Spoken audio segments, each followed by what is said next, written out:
Okay, Kevin. Now that we covered when we get asked about what we are good at, then sometimes a follow-up question would be then what are you not good at, right? Or what are your weaknesses? Because probably the interviewer wants to know about your weaknesses and how you compensate for that or how you would overcome that, right? So about your past experience. So in this case, how do I deliver my answer in a way that sounds confident enough, but also not overly kind of covering up my weakness? Because sometimes there are students or job applicants will try to frame the weakness as a disguised strength, right? So Mm, sometimes they say, I'm not good at time management because I'm impatient. I want to get the result as soon as possible.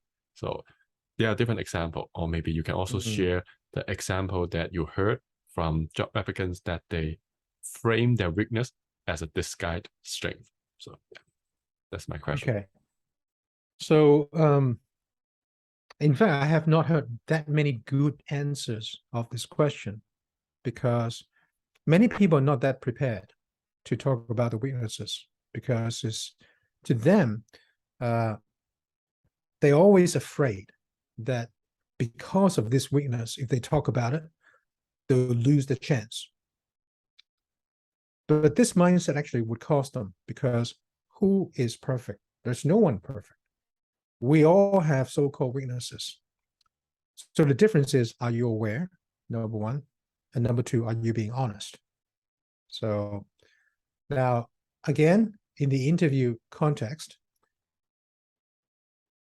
if you actually have a weakness that is a deal breaker, for example, uh, in the job description, it says communication, and you think that communication skills is your weakness, obviously that's a deal breaker. You can't just say, actually, what you want the most is my weakness. And why the hell are you here, right?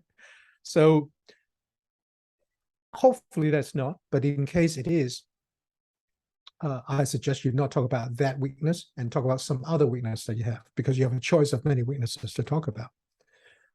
When you talk about weaknesses, it needs to be something that is non-trivial. Okay. And I would always try to fall back onto, again, interpersonal skills. And if you want to be aware of what they are, again, I will fall back to asking your friends.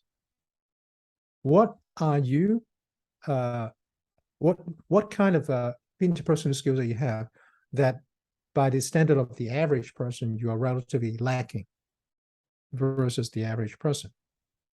If you don't know, ask your friend, observe your friend, look at the people that you aspire to.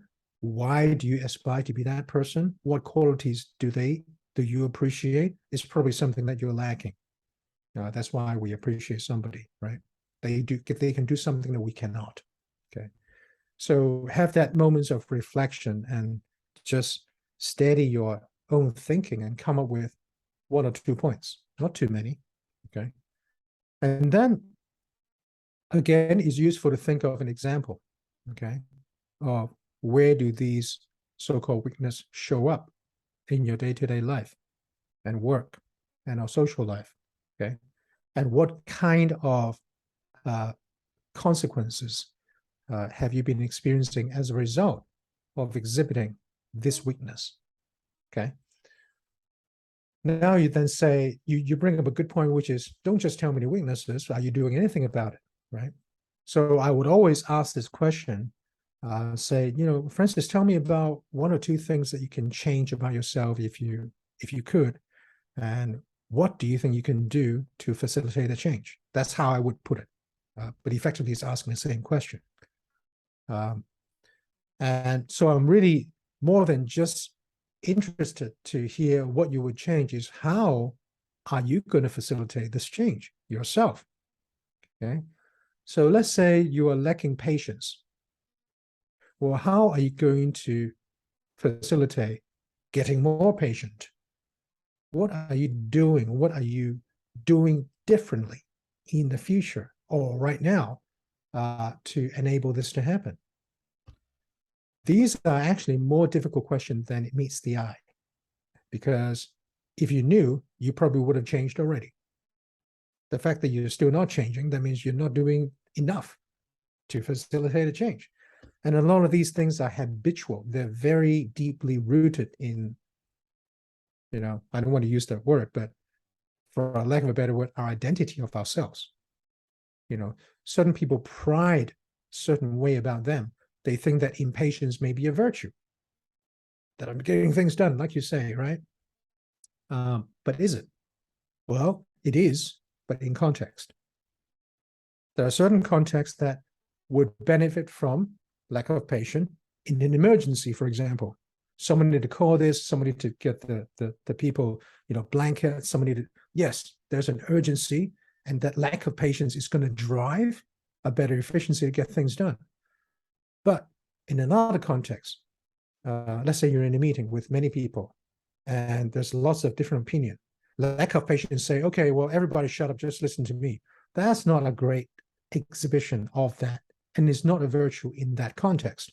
So show me that you have the wisdom and maturity to tell the difference of when this is a virtue, when it is not, and when it is not, what are you doing to recognize it, and what are you doing differently to make sure that doesn't show up as often in the future, right? So I think those are the points that I would focus on thinking about, and then creating examples and maybe some actions that I can start doing. But most of the time, for instance, soft skills are very difficult to have. Like, it's not like going to exercise in the gym and you see muscles growing, right? They're not a physical manifestation. It's a mental and psychological manifestation. So it takes some skills to answer, but you should also acknowledge that it is soft, and the way you would monitor your progress would be, just keep seeking feedback, from people around you. I think that would be a way to answer that question in relatively good terms. So you mentioned that what the applicants is going to do about it in the future or right now. So do you also recommend the applicant to say that, oh, what I have tried in the past, but I failed to do so? Should I also mention what I've done, but then even though it didn't help correct it, should I be honest about that, or should I not talk about it? I wouldn't bring it up unless I'm being asked specifically, right? So anything that isn't helping my chance, I'm not going to really emphasize or self-disclose, right? And this is not to lie, but if you didn't ask me, it is not an omission. It's just that there is no need for me to bring it up. So you have to understand, in the job interview process, the balance between being honest and being confident and being positive about your ability are intricately linked. They need to be balanced. You can't have full honesty about everything and just saying that, okay, well, I rank, 99 out of 100, but I'm really interested in your work. Can you please hire me?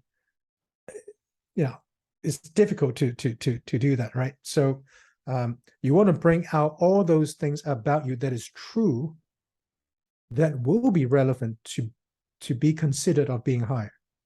And it's going to be up to that person to dig up whatever they want to dig out, if they want, about me, that they would see as relevant that I may not have told them. So it's not your job to bear everything, because it's limited time. So in that limited time, my suggestion is bring your best version of yourself forward. These are the best qualities about me. I want to show you all of that. Okay, these are the evidence. And then after that, you say, okay, any questions? Then you do that.